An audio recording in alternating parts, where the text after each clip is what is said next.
The thunderclap jolts me awake at 3:17 a.m., but it's the steady drip drip drip that keeps me from falling back asleep. My new bedroom, still smelling faintly of fresh paint, suddenly feels unfamiliar in the darkness. Another drip, then another.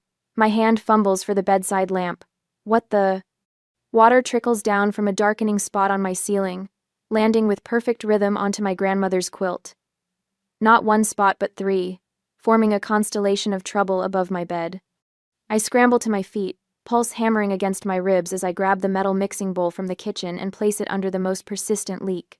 Lightning flashes, illuminating the growing water stains. My throat tightens. This house, my house, is only 3 months old to me. The rain intensifies, drumming against the roof like an angry mob demanding entrance. And suddenly there's a new sound, water hitting hardwood from somewhere down the hall. I follow the noise to find similar dark patches forming in the hallway ceiling, then the bathroom, then the spare bedroom. 5, 8, 12 leaks, appearing like some horrific magic trick. My hands shake as I collect every pot, bowl, and bucket I own, placing them strategically across the house. The basement, I whisper, and the words feel like a premonition. I take the stairs 2 at a time, gripping the railing that Samuel insisted was solid oak, built to last generations. The light switch clicks, revealing my worst fears. Water seeps through hairline cracks in the foundation walls, creating small rivulets that converge into a growing puddle across the concrete floor. The water heater stands in 2 inches of flooding, the circuit breaker box dangerously close to moisture. My chest tightens until breathing becomes a conscious effort. 3 months ago, I stood on this very spot, house keys clutched in my triumphant grip, Samuel's arm around my shoulder. "This is a once-in-a-lifetime deal, sis." His voice echoes in my memory. "You'd be crazy to pass it up." I splash back upstairs, grab my phone, and pull up the photos I took on closing day. My proud smile, the congratulatory flowers from coworkers, the champagne toast with Samuel and Mom. The culmination of nearly 10 years of sacrifice, the cramped studio apartment, lunches packed in reused plastic containers, weekends spent working overtime while friends traveled to beach getaways. "This can't be happening," I whisper to the empty room. "I saved for almost 10 years. Rain batters the windows as I dig through the drawer, where I keep all the house paperwork. Samuel had handled everything, the inspection, the disclosures, the repair certifications. He was the real estate agent after all. My big brother, the expert, guiding his little sister through her first home purchase. The file folder spills across the kitchen table. Inspection report, repair certificates, disclosure forms, all bearing unfamiliar signatures. My fingers trace over the roof certification dated just 2 months before my purchase. Excellent condition, 15-year minimum life expectancy. The foundation assessment claims no evidence of water penetration or structural compromise. My mother's voice surfaces from last Thanksgiving. "At your age, you should have been a homeowner years ago. Your cousin Teresa already has her second property." The rain drumming against the windows feels like an accusation now. I trusted them. I trusted Samuel because he was family. But as I stare at these documents, something cold and rational awakens inside me. The certifications all come from companies I've never heard of. The inspector's license number looks oddly similar to the roof certifier's business license. These repair certificates look off, I murmur, pulling out my laptop. Around 7 o'clock, my sleepless night and several searches later, my suspicions crystallized into something more concrete. The roof company doesn't appear in any business registries. I called Samuel, but he did not respond. The foundation inspector's license expired 3 years ago. I called Samuel, but he did not respond. Then I sent my mother interrogating messages. An hour later, my phone buzzes with the special ringtone I assigned to Samuel. I answer without greeting. "Hey sis, Mom mentioned you asked about some leaks? Old houses settle, you know." "Probably just minor issues. I'll swing by tomorrow with my caulk gun. Fix you right up." "The basement is flooding, Samuel. The foundation is cracked. The roof is failing everywhere." "All houses have little problems," he laughs, the sound hollow. "Remember, you got this place for a steal. Some maintenance is expected." My voice steadies. "I'm changing the locks tomorrow." "What? Why would you?" I ended the call without a word. 10 minutes later, my mother's name lights up my screen. "Celia Andrews, how dare you lock out your brother who helped you? After everything he did to get you into that house, This is how you show gratitude? The house is falling apart, Mom. Did you know? Silence stretches between us, damning in its duration. You're overreacting. It's just a little water. After hanging up, a voicemail notification appears, Dad. His voice sounds strained. Your mother says you're overreacting about the house. Call me back when you can. I called my friend Kelly instead. The doorbell rings at 9 a.m. Kelly stands on my porch holding 2 coffee cups, accompanied by a burly man with a tool belt. You sounded terrible on the phone, she says, pressing a warm cup into my hand. This is Mike. He's a contractor friend who owes me a favor. Mike whistles low as I lead them through the house, pointing out each leak, now captured in a variety of kitchen containers. In the basement, he kneels by the foundation wall, scraping at a suspicious patch with his pocket knife. The fresh concrete crumbles away, revealing the crack continuing behind it. I've seen flips like this before, Mike says, standing and brushing dust from his knees. They covered it up just enough to pass inspection. This wasn't disclosed? I shake my head, a hard knot forming in my stomach. Your family did this to you? Kelly asks quietly. Samuel was my agent. He brought in the inspector. My voice cracks. My life savings. $68,000 for the down payment. Kelly's arm wraps around my shoulders. This isn't right, Celia. Your family took advantage of you. Rain continues to fall outside, but inside, something shifts. The shock and betrayal begin to crystallize into something harder, more determined. I take a deep breath and straighten my spine. I need to find out exactly what they did. The contractor Mike stands in my basement, examining crumbling concrete with practiced hands. Water still seeps from behind a fresh patch on the foundation wall, creating a small rivulet across the floor. He takes pictures with his phone, the flash illuminating dark corners where water stains tell a story older than my 3 months of homeownership. See this? He points to the junction where wall meets floor. They used color-matched concrete to hide the crack, but didn't fix the actual structural issue. Kelly's hand finds my shoulder. How bad is it, Mike? He straightens, brushing dust from his knees. Bad. This isn't just a leak from the storm. These are chronic issues someone deliberately covered up. The word deliberately hits me like a physical blow. I brace against the wall, steadying myself. Let's see those inspection papers again, Mike says. Upstairs, I spread the documentation across my kitchen table. The coffee Kelly brought sits cold beside stacks of papers bearing unfamiliar signatures. Mike flips through them, his frown deepening with each page. This inspection report is garbage, he says finally. It doesn't even mention the foundation. And look at this. He taps a signature at the bottom. Martin Keller. I know every inspector in this county, and there's no Martin Keller. My brother arranged everything, I whisper. The implications tighten around my chest like a vice. Mike pulls out his phone and searches something. The license number on this report belongs to a home inspector whose certification expired 3 years ago. My throat constricts. How is that possible?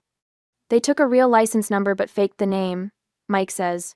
The roof certification is just as bad. Company doesn't exist. Kelly picks up another document. Look at this repair certificate for the electrical panel. Same handwriting as the roof paper, just different letterhead.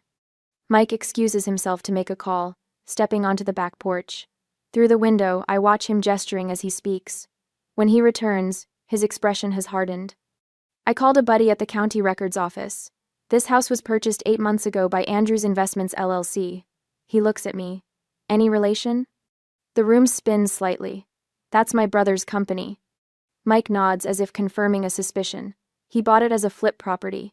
My buddy says they pulled permits for cosmetic work, only new cabinets, flooring, paint. Nothing structural. Kelly's eyes widen. They were trying to unload it. Not just trying, Mike says. According to my buddy, there were 2 pending sales that fell through after inspection. Real inspections, not this nonsense. He taps the fraudulent papers. I sink into a chair. They couldn't sell it to anyone else, so they sold it to me. I look up at Kelly and Mike, their faces confirming what I already know. My own family deliberately sabotaged my financial future. They weren't helping me achieve my dream, I say, the realization crystallizing. They were solving their problem. Memories cascade through my mind. Mom's urgent voice last Christmas. You're not getting any younger, Celia. This market won't wait forever. Samuel's insistence on handling everything. Trust me, this is what I do. Dad's uncomfortable silence during the closing, the way he wouldn't meet my eyes when Samuel handed me the keys. I need documentation of everything they knew and when, I say, surprising myself with the clarity of thought emerging from my shock. Mike nods. I can give you a full inspection report with photographs and repair estimates. It's going to be expensive, isn't it? I ask. Ballpark? You're looking at about $120,000 to make this place safe and up to code. My stomach lurches. My entire savings gone, and now 6 figures of repairs needed. But something has shifted inside me. The initial shock has hardened into something more dangerous, a cold determination. Kelly's phone rings. She answers, listens briefly, then looks at me. It's William, your dad. He wants to talk to you. I take the phone. Dad? Celia. His voice sounds strained. Your mother told me you're making accusations about the house. They're not accusations, Dad, they're facts. Samuel sold me a house with known structural defects that he deliberately concealed. A long pause. I didn't know how bad it was. Can we talk? The doorbell rings. Kelly answers while I continue with my father. Through the kitchen window, I see a woman in a crisp pantsuit standing on my porch. Kelly returns with her. This is James Morgan's assistant. James is a real estate attorney. I called her prior to coming here this morning. The assistant extends her hand. Mr. Morgan has an opening at 3 today. He believes you have a strong case for fraudulent misrepresentation and failure to disclose. I tell my father I'll call him back and end the call. For the first time since waking to water dripping on my grandmother's quilt, I feel something like hope. Later, as we prepare to leave for the attorney's office, my phone buzzes with a text from Samuel. Mom is devastated by your accusations. We put everything on the line to help you, and this is how you repay us? Another text follows. We're $80,000 in debt from trying to renovate that place. We were just trying to recoup our investment. Kelly reads over my shoulder. They're scared. They should be, I say, tucking the phone away. Let's go see James Morgan. I gather the fraudulent inspection reports, the contractor's assessment, and photographs of the damage. As we head to the car, I notice Mrs. Hendricks from next door watching from her porch. She waves hesitantly. Your brother told us what a good deal you were getting, she calls. Said he was doing you a special favor because you're family. I pause, a new thought forming. Mrs. Hendricks, would you be willing to tell an attorney what my brother said to you about this house? She nods slowly. I remember thinking it was strange how much he talked about what a good sister you were to buy his investment property. Another piece of evidence falls into place. I smile for the first time in days. Celia, Kelly says as we get into the car. This isn't just about the money anymore, is it? No, I reply, watching my leaking house recede in the side mirror. It's about making sure they never do this to anyone else. The next morning, after I slept at a temporary apartment, the previous owner's business card burns in my palm as I stand in front of his blue Craftsman with the meticulously tended flower beds. Mr. Prescott, a retired electrical engineer with wire-rimmed glasses and carefully combed silver hair, invites me inside with a puzzled expression. I wasn't sure I should meet with you, he says, gesturing toward a floral-patterned sofa. Your brother was quite insistent that I not discuss the property with anyone. My heart hammers against my ribs. That's exactly why I'm here. Mr. Prescott disappears into his study and returns with a thick manila folder. I kept copies of everything. Force of habit from 40 years in corporate America. He adjusts his glasses. When your brother approached me about buying the house, I was upfront about everything wrong with it. His weathered hands carefully extract a document with an insurance company letterhead. This is the denial letter from my homeowner's insurance. They refused to renew coverage due to the foundation issues and roof damage. He taps a paragraph highlighted in yellow, dated 14 months ago. I scan the document, each word like a knife twisting deeper. The insurance company specifically cited extensive pre-existing foundation compromise and evidence of repeated water intrusion through failing roof structures. Mr. Prescott sighs. I told your brother everything. Showed him all the documentation. That's why I was shocked when he made an offer anyway. May I take photos of these documents? Take the originals. I made duplicates. He slides the folder toward me. There's more. Check the email printouts in the back. I flip through until I find them. My breath catches when I see the recipient, J. Turner at solidfoundationsinspection.com. The name sparks immediate recognition. Jeff Turner, my brother's college roommate. The words taste bitter on my tongue. Mr. Prescott nods. Your brother asked him to provide a favorable assessment despite the structural issues. Said something about a family matter. He looks at me with genuine concern. I assumed you knew. An hour later, I sit in my car, sunlight catching the dust motes floating through the air as I methodically photograph each document. License numbers circle in my mind. The inspector's credentials expired 3 years ago. The roof certification company doesn't exist in any state business registry. The foundation assessment bears a license number that belongs to a long-defunct construction company. My phone buzzes with a text from Kelly. How did it go with Prescott? I type back. I have everything. Samuel used his college roommate as the inspector. Insurance denied coverage due to foundation issues a year before I bought it. They all knew. Kelly's response is immediate. This is fraud. Call James. James answers on the first ring. His voice carries the controlled excitement of a seasoned attorney who recognizes a winning case. This is exactly what we needed, Celia. This isn't just unethical, it's criminal misrepresentation. Your brother's real estate license is now officially at risk. The weight pressing on my chest since that first rainy night finally begins to lift, replaced by something unfamiliar, a potent mixture of vindication and raw power. For the first time since the ceiling started dripping, I'm not just a victim with accusations. I have ammunition. What's our next move? I ask, a new steadiness in my voice. Document everything. Then we move to confront. On your terms, not theirs. The following morning, I text my parents. Coffee at Magnolia Cafe, 10 a.m. Important family discussion. The public setting is deliberate. No shouting, no drama, just facts on neutral ground. I arrive 20 minutes early, selecting a corner table with good visibility. The folder sits before me, its contents organized with the precision of my accounting background: affidavits, photos, insurance denials, fraudulent inspection reports, and email exchanges. My father arrives first, looking uncomfortable in a worn button-down shirt. My mother follows minutes later, her mouth pinched with disapproval. Samuel trails behind, checking his phone with performative casualness that doesn't mask the tension in his shoulders. This better be important, Celia. My mother starts, arranging herself in the chair without removing her designer sunglasses. We have the Henderson listing appointment at 11:30.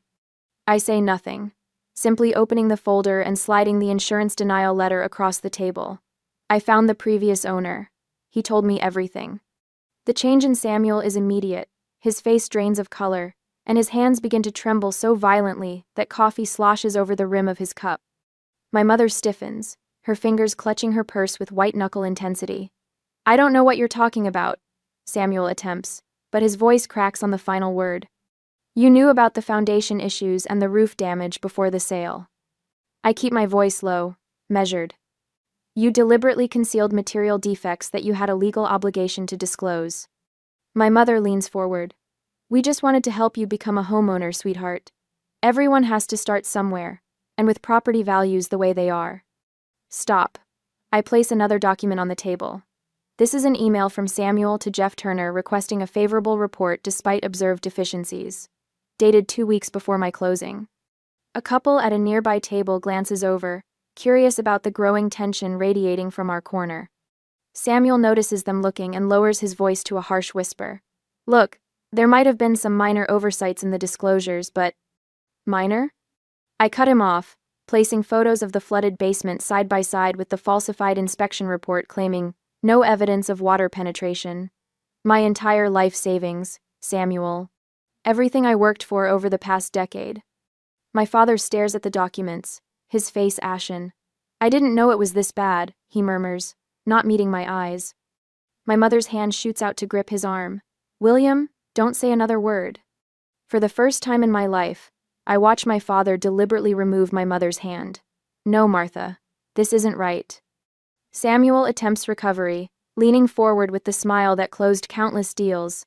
Celia, let's discuss this privately. I'm sure we can work something out between us. That opportunity passed when you decided to commit fraud. I close the folder with finality. James Morgan will be contacting you both formally this afternoon. The name of the well-known real estate attorney causes Samuel to sit back abruptly. My mother's mouth opens and closes without sound. You wouldn't do this to your own family, she finally manages. I stand, gathering the folder. You did this to me first. Later that evening, my father shows up alone at my temporary apartment. His shoulders slump as he surveys the water-stained furniture I managed to salvage. Can I see the rest of the damage? He asks quietly. We drive to the house in silence. I watch his face as he takes in the full extent of what they'd hidden, the black mold creeping across bathroom walls, the foundation cracks widening by the week, the buckling hardwood floors. I had no idea it was this bad, he says, voice barely audible. I thought they were just helping you. My phone rings, Kelly, checking in. James called. She says when I answer. He says your documentation creates an ironclad case. The previous owner's statement alone would be enough, but with those emails. After I hang up, my father stands in the middle of the ruined living room, looking suddenly older than his 62 years.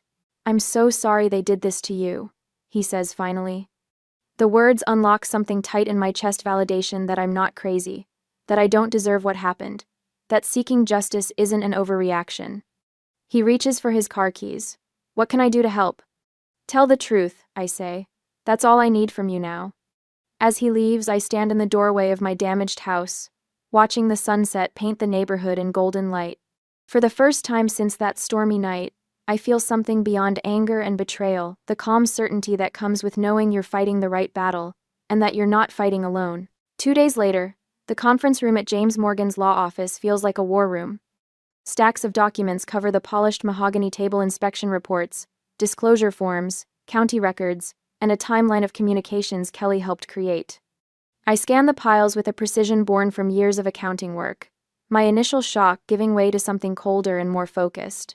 The roof certification isn't just suspicious, it's fraudulent, James says, tapping a document with his index finger. The company doesn't exist in any state business registry. I nod, feeling oddly detached as I organize another stack of papers. The hurt that consumed me during that coffee shop confrontation with Samuel and Mom has crystallized into something harder, more tactical. Fraudulent misrepresentation is our strongest claim, James continues, but we also have failure to disclose, breach of fiduciary duty, and potentially license fraud. What's the burden of proof? I ask, pulling out my notebook. The accountant in me craves specific parameters, measurable standards, preponderance of evidence. We need to show it's more likely than not that Samuel knew about these issues and deliberately concealed them. I've spent the past 3 days studying real estate disclosure laws until my eyes burned. Samuel had a legal obligation to disclose all material defects, especially those affecting structural integrity or posing safety hazards. Exactly, James says with approval. Your brother's license required him to put your interests above his own. Kelly returns with coffee for everyone. So what's our next move? Build an ironclad case before filing anything, I reply, accepting the steaming cup. I need to understand exactly what they violated and have documentation to back every claim. William arrives, carrying a weathered leather briefcase. My father looks older than he did a month ago, the lines around his eyes deeper. I found these in our home office, he says, sliding a folder toward me, Samuel's original notes on the house before he marketed it to you.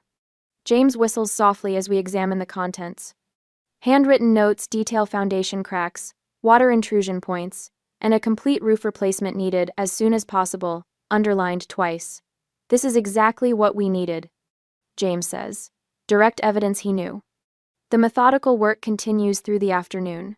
We arrange for certified inspectors to document every issue, create a chronological record of all transactions, and build what James calls a bulletproof case file.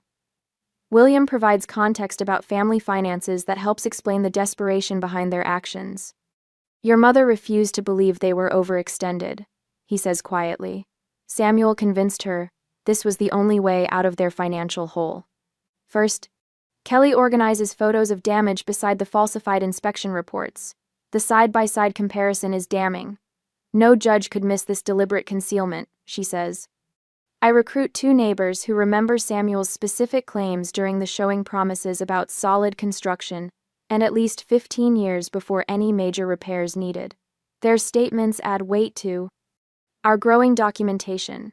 We work with the precision of surgeons, meticulously building a case that will leave no room for denial. It feels strange channeling my hurt into such coldly efficient preparation, But there's something healing in the process itself. Taking control, understanding exactly what happened, and creating a pathway to justice. My phone buzzes with a text from William later that evening. Samuel approached me after work. Said you're destroying the family. My heart stutters. Samuel confronted Dad. I tell Kelly and James. He's trying to pressure him. That's actually a good sign, James says. It means they're worried. Another text arrives from my cousin Teresa. Your mom told everyone you're filing a frivolous lawsuit because you regret buying the house. What's going on? I close my eyes briefly. Mom's spreading rumors to the extended family. Kelly squeezes my shoulder. They're trying to control the narrative because they know they're vulnerable. A cold knot forms in my stomach. I hadn't considered how far this might extend beyond Samuel and Mom. Aunts, uncles, cousins, all potentially turned against me based on their manipulated version of events. What if Dad caves under the pressure? I ask, voicing my deepest fear. James shakes his head. The documentation speaks for itself. Even if he stopped cooperating, we have more than enough. I straighten the papers before me, aligning their edges with precision. They're still trying to control the narrative, I say. But we have something more powerful. What's that? Kelly asks. The truth, I reply, placing the final document into our case file. Documented, verified, and irrefutable. As we finish for the day, I feel a strange calm settle over me. The frantic herd of discovery has transformed into something more deliberate and focused. Samuel and Mom may have their rumors and manipulation, but we have something they can't counter. Paper trails don't lie, and family ties, I'm learning, aren't always stronger than the truth. 3 weeks into meticulous preparations, evidence and documents, the folder of evidence sits open on my coffee table, organized with the precision I've relied on throughout my accounting career. Photos of water-stained ceilings line up perfectly with inspection reports claiming no evidence of moisture penetration. Foundation crack documentation sits beside certifications of structural soundness. Each lie methodically exposed. We're almost there, James says, adjusting his reading glasses as he reviews our civil complaint. His finger traces over a paragraph about Samuel's license violations. The real estate commission filing is ready too. Timing will be crucial. And I nod, feeling a strange calm settle over me. 3 weeks ago, I would have been pacing, my voice pitched with anxiety. Now I simply watch as James assembles the final pieces of our case against my own family. Your brother was thorough in covering his tracks, James continues, but he wasn't thorough enough. My father clears his throat from the doorway. He's been stopping by daily since our confrontation with Samuel and my mother, bringing coffee and sometimes sitting silently as we work. Today, he carries a manila envelope. I found these in my home office, he says, sliding the envelope across the table. Samuel asked me to store some paperwork. I never looked inside until yesterday. James opens it, and I watch his eyebrows rise. Inside are repair estimates dated months before I purchased the house. Foundation repairs, $42,000. Roof replacement, $28,000. Electrical system overhaul, $15,000. They knew, I whisper. They knew exactly how bad it was. Dad sits heavily on the couch.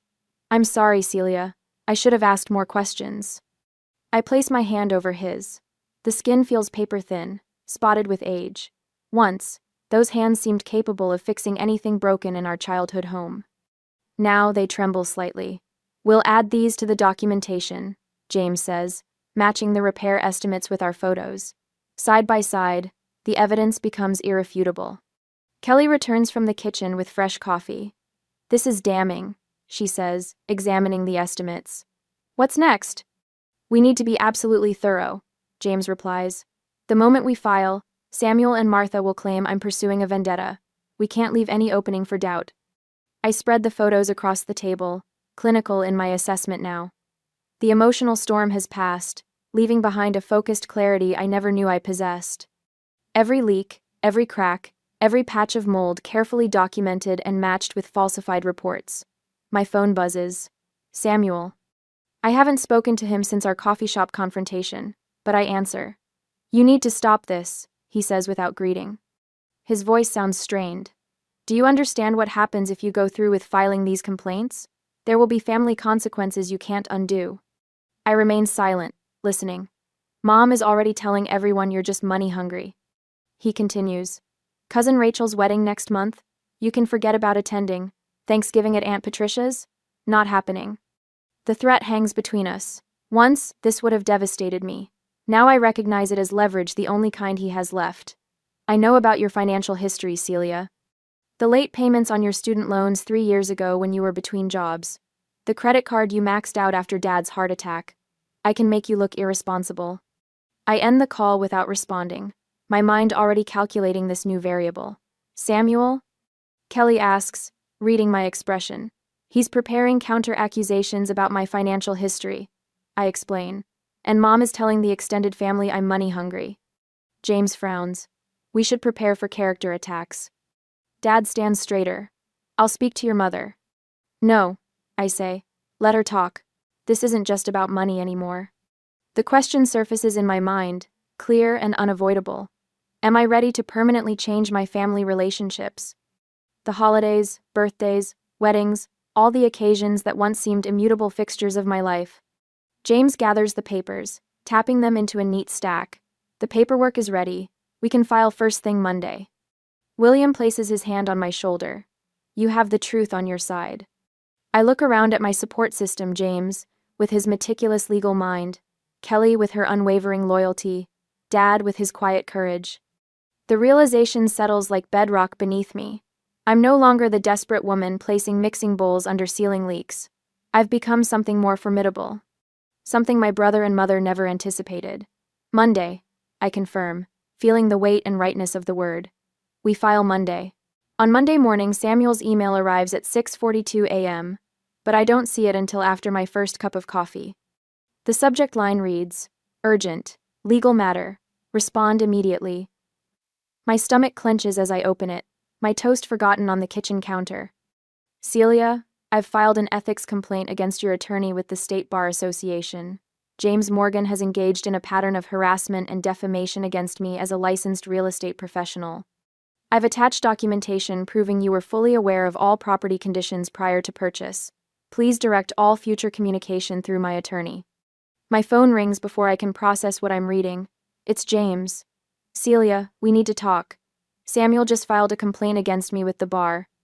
I just saw his email, I say, my voice steadier than I feel. What does this mean for our case? It's a desperate move, but potentially dangerous. He submitted altered documentation, claiming you knew about the foundation issues before closing. Altered documentation? That's impossible. He doctored the disclosure forms, adding your initials to paragraphs about pre-existing water damage. He's also alleging you committed mortgage fraud by knowingly misrepresenting the condition of the property to your lender. The room tilts slightly. My coffee cup slips from my fingers, splashing liquid across the countertop. That's criminal fraud, James. He's saying I could go to jail. It's a bluff, Celia, but a calculated one. My phone buzzes with a text from Kelly. Channel 5 just interviewed Samuel outside his office. He's calling himself a victim of family betrayal and false accusations. Call me. Before I can respond, an email notification from my company HR department appears. Request for meeting regarding external financial allegations. James, my employer just contacted me about allegations. What's happening? Samuel's escalating. Making this public, trying to damage your reputation before we can file our case. He's created a narrative that you're trying to extort him after making poor financial decisions. I sink into a kitchen chair, my legs suddenly unreliable. My mother called William this morning. She was crying, saying I was destroying the family. My voice catches. He said she tried to convince him I was becoming unstable and needed help, not legal action. They're applying pressure from all angles, James says, his voice grim. This is their most aggressive move yet. Are you ready to respond just as forcefully? I think about the months of preparation, the documented evidence, the falsified inspection reports. What's our counterattack? We file everything. Today. Complete documentation with the court and the real estate commission simultaneously. We've prepared for this, Celia. It's time to deploy everything. 2 hours later, I meet Kelly at James's office. The conference room table is covered with organized stacks of documents. I just got 3 calls from friends asking if I was really trying to bankrupt my brother over minor house repairs. I tell them, my hands shaking slightly as I set down my purse. Samuel's version of events is spreading through our entire social circle. Kelly squeezes my shoulder. I've already provided my written statement about the condition of the house before you purchased it. Remember what we found in the attic? The receipt for temporary foundation patches dated a week before your showing? James nods, tapping a thick folder. We have everything we need. The previous owner's testimony, the contractor reports, the falsified inspection documents, and most importantly, the door opens and my father walks in, looking tired but determined. His eyes meet mine. I brought what you asked for, James. He places a manila envelope on the table. Martha doesn't know I found these. Samuel left them at our house after Celia's closing. It's the additional evidence about fraud and false reports about the house. My throat tightens as I reach for his hand. Dad, thank you. I should have spoken up sooner, he says, his voice rough with emotion. When Samuel started targeting your professional reputation, I knew this had gone too far. James opens his laptop. With William's evidence, we can file for an emergency injunction against Samuel's business operations pending investigation. The real estate commission will move quickly once they see the original inspector's signature alongside the falsified documents. My phone rings, Samuel. I silence it, and moments later a text appears. This will destroy your career if you don't back down. Last chance to fix this quietly. I show James the message. His response is immediate. That's textbook intimidation. We're adding it to the filing. Within hours, James submits our complete case file to both the court and the real estate commission. The evidence packet contains everything: inspection reports, repair certificates, foundation assessments, witness statements, Samuel's threatening messages, and William's damning testimony. By evening, my phone won't stop buzzing with notifications. Friends sending screenshots of Samuel's social media posts calling me mentally unstable. Family members forwarding Martha's emotional pleas about family loyalty. Even my aunt in Florida called to ask why I was persecuting my poor brother. How are you holding up? Kelly asks, bringing me tea as we sit in her living room. I've been staying with her since the intimidation started. Better than expected. I answer, surprising myself with the truth of it. A month ago this would have broken me. Now it just confirms I'm doing the right thing. My phone lights up with James's name. Celia, the judge granted our emergency hearing request. Tomorrow morning, 9 a.m. So soon? The real estate commission representative called me personally after reviewing our evidence. They're sending someone to observe the proceedings. Samuel's attempt to discredit you actually accelerated everything. After I hang up, Kelly looks at me with concern. Are you ready for tomorrow? I nod, feeling a strange calm settle over me. For the first time since this started, I'm not afraid of them. The truth is all documented now. Later that night, as I review my testimony one final time, my father calls. Celia, your mother and Samuel came to the house tonight. They wanted me to sign a statement saying I never saw any documents and that you've been acting irrationally. My heart skips. What did you do? I told them to leave. I said I'd see them in court tomorrow. His voice breaks slightly. I'm sorry it came to this, sweetheart. Me too, Dad. James says our case is solid. The evidence speaks for itself. After we hang up, Kelly brings me a cup of chamomile tea and sits beside me on the couch. Try to get some sleep. Tomorrow we show them what real integrity looks like. I close the folder containing my testimony notes. Tomorrow everything changes, my family, my reputation, my future. There's no going back, no settlement possible, no version of tomorrow where things return to how they were. Samuel's final text arrives as I'm getting ready for bed. You have no idea what you're walking into tomorrow. I don't respond. There's nothing left to say that the court won't hear in the morning. The next morning, the courthouse looms like a limestone fortress in the morning light. I adjusted my blazer, the navy one I'd planned to wear, suddenly felt too casual for today and gripped my leather portfolio tighter. The weight of documentation inside represents months of methodical work, each page a brick in the wall of evidence against my own blood. Ready? Amen. James asks, his voice steady as we approach the imposing steps. Kelly squeezes my arm. You've got this, Celia. The courtroom buzzes with low conversation. I spot familiar faces from the neighborhood, colleagues from Samuel's brokerage, and even Mrs. Winters from across the street. My stomach twists when Martha and Samuel enter through the side door with their attorney, a silver-haired man whose tailored suit probably costs more than my monthly mortgage payment. Samuel catches my eye. his face a mask of practiced concern. He leans toward his attorney, whispering something that makes the man nod. Martha dabs at her eyes with a tissue, the picture of maternal distress. William slides into the bench behind me. "I'm here," he whispers, his hand briefly touching my shoulder. "All rise," the bailiff announces as Judge Eleanor Harmon enters, her expression unreadable behind wire-rimmed glasses. The proceedings begin with clinical efficiency. Samuel's attorney presents his opening statement, his voice resonating with practiced sincerity. "Your Honor, this case represents an unfortunate misunderstanding between siblings. My client, a respected real estate professional with 15 years of experience, helped his sister purchase her first home. Now Miss Andrews claims fraud because of routine maintenance issues that arise in any property." He displays documents on the court, monitor disclosure forms bearing my signature, repair certifications with official-looking stamps, photos of the house on closing day. "These issues," he continues, gesturing toward a diagram of the house, "fall within standard disclosure exemptions under Section 82.4 of the State Real Estate Code. Minor pre-existing conditions, which my client reasonably believed were resolved, are explicitly excluded from mandatory disclosure requirements." NY. Martha nods along, her expression pained yet dignified. I watch several observers shift uncomfortably in their seats. When James rises, the energy in the room changes. "Your Honor, what we have here isn't a misunderstanding, it's a meticulously orchestrated fraud." His voice carries no theatrics, just the steady cadence of certainty. "The defense has presented what appears to be proper documentation. We will systematically demonstrate that every single one of these documents was falsified, backdated, or created specifically to conceal known structural defects." James produces the first exhibit side-by-side photos of my ceiling, before and after the storm. "Miss Andrews saved for nearly a decade to purchase this home, trusting her brother and mother to guide her through the process.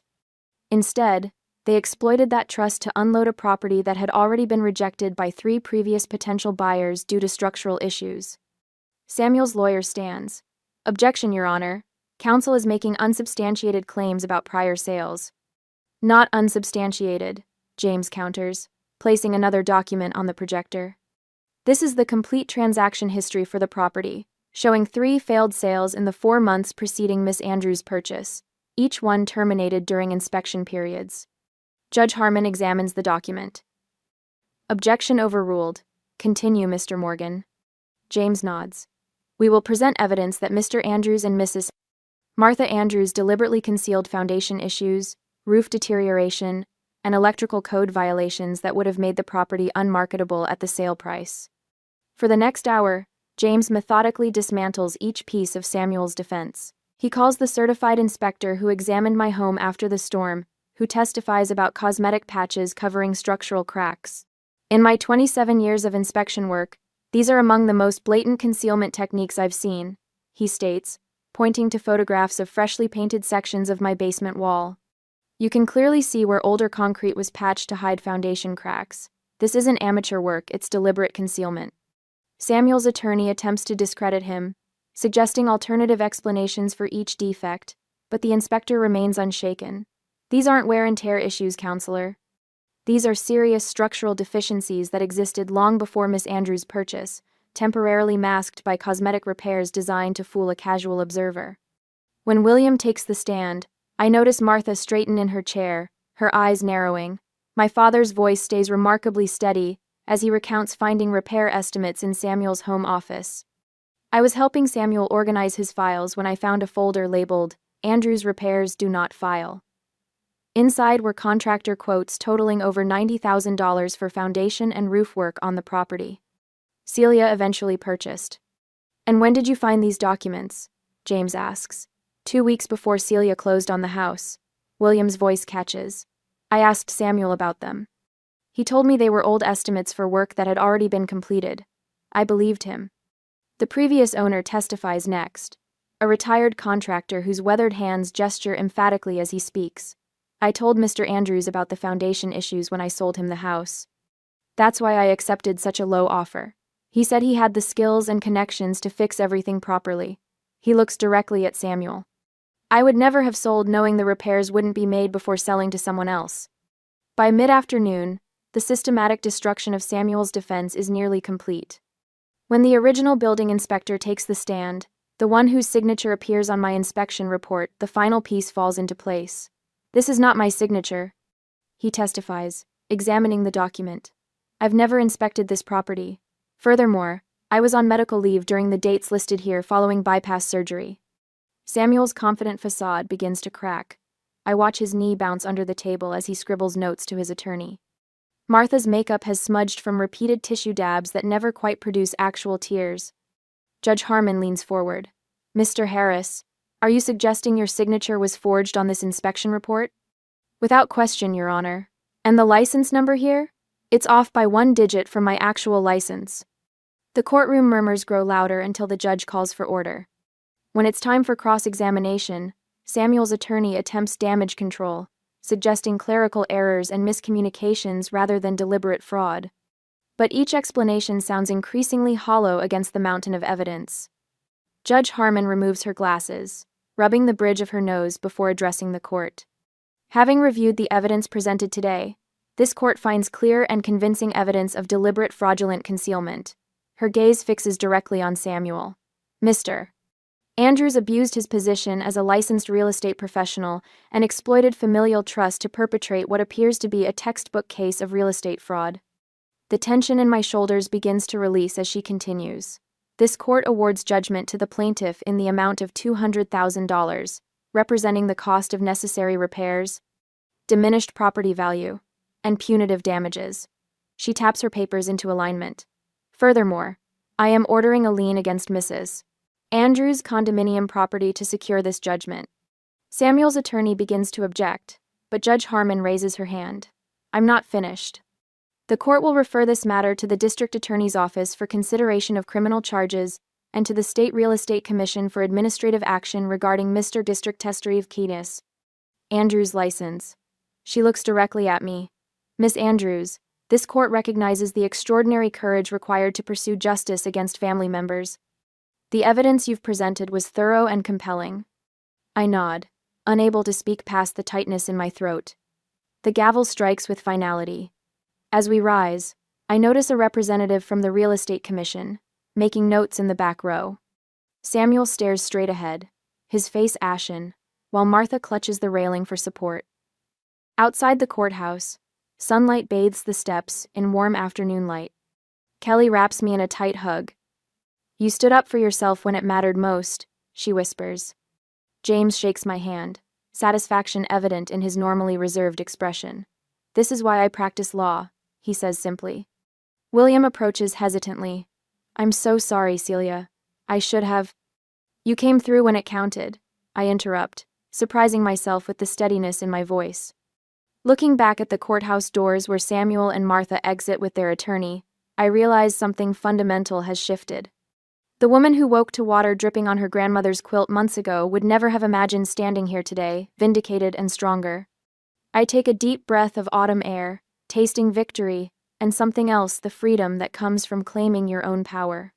10 years of saving, 3 months of betrayal, and methodical preparation have led to this moment of absolute clarity. What now? Kelly asks as we descend the steps.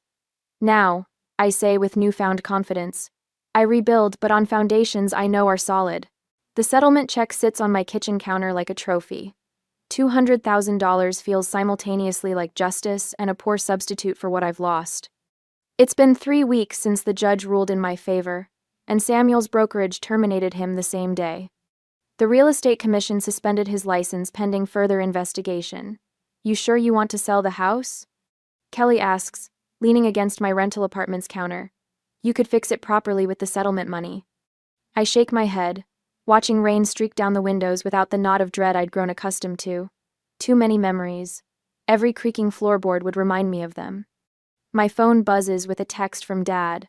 Since the trial, he's been calling almost daily, his voice carrying the weight of his own guilt. I should have seen what they were doing. He told me last week, his eyes fixed on his coffee cup. All those hushed conversations between your mother and Samuel. I convinced myself they were planning a surprise for you. I text him back, confirming our lunch tomorrow. Our relationship is different now, more honest, more careful.